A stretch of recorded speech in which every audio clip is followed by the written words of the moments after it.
Hello friends, this is your classmate. आज हम पढ़ेंगे अपने वीडियो में the rule of 9। What is the rule of 9 in the burn patient? Okay, तो first of all हमने इस टॉपिक को 3 सब टॉपिक्स में डिवाइड किया हुआ है। फर्स्ट वन इज दैट कि what is the rule of 9, who is given the rule of 9, किसने डिस्कवर किया, कौन साइंटिस्ट का नाम देखेंगे कि किसने डिस्कवर किया। दूसरा पॉइंट है पर्पस। पर्पस क्या है द रूल ऑफ 9 का? ओके, तो मेनली पर्पस ये है कि हमारी बॉडी, कोई बर्न पेशेंट एडमिटेड हुआ है हॉस्पिटल में जस्ट, तो उसकी बॉडी कितना परसेंट बर्न हुई है। It is just to estimate the total burn percentage body surface area. Okay, last topic is how we use the rule of 9। तो चलिए स्टार्ट करते हैं। फर्स्ट, किसने दिया द रूल ऑफ 9? तो दो साइंटिस्ट हैं, पोलास्की एंड टेनिसन। 1947 में इन्होंने दिया था the rule of 9, but the rule of 9 was published by the scientist A.B. Wallace in 1951. Okay. Second, what is the purpose? Just I have told you all earlier that the main purpose of the rule of 9 is to estimate the total burn body surface area of any patient.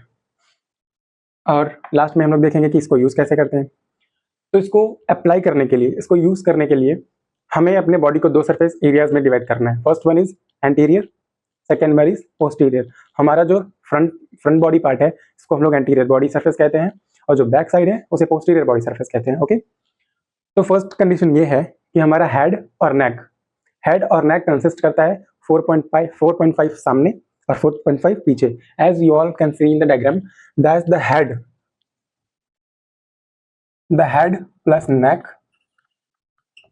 consist of 4.5%, 4.5 here from the anterior body surface and 4.1 from posterior body surface। तो 4.5 and 4.5 हम add करेंगे तो कितना होगा? 9%। उसके बाद दूसरा case आता है, हम लोग अपने हाथों को देखते हैं। तो और ये anterior body hand surface consist करता है 4.5। सिमिलरली पोस्टीरियर हैंड कंसिस्ट करता है 4.5। As you can see in the diagram, ये हमारा एंटीरियर है और सेम हाथ ये हमारा पोस्टीरियर है।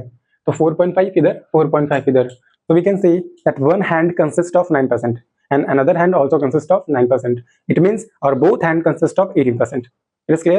Now we are going to see the third case, the third condition of abdomen, chest and abdomen from the anterior body surface, and upper back, lower back from the posterior body surface.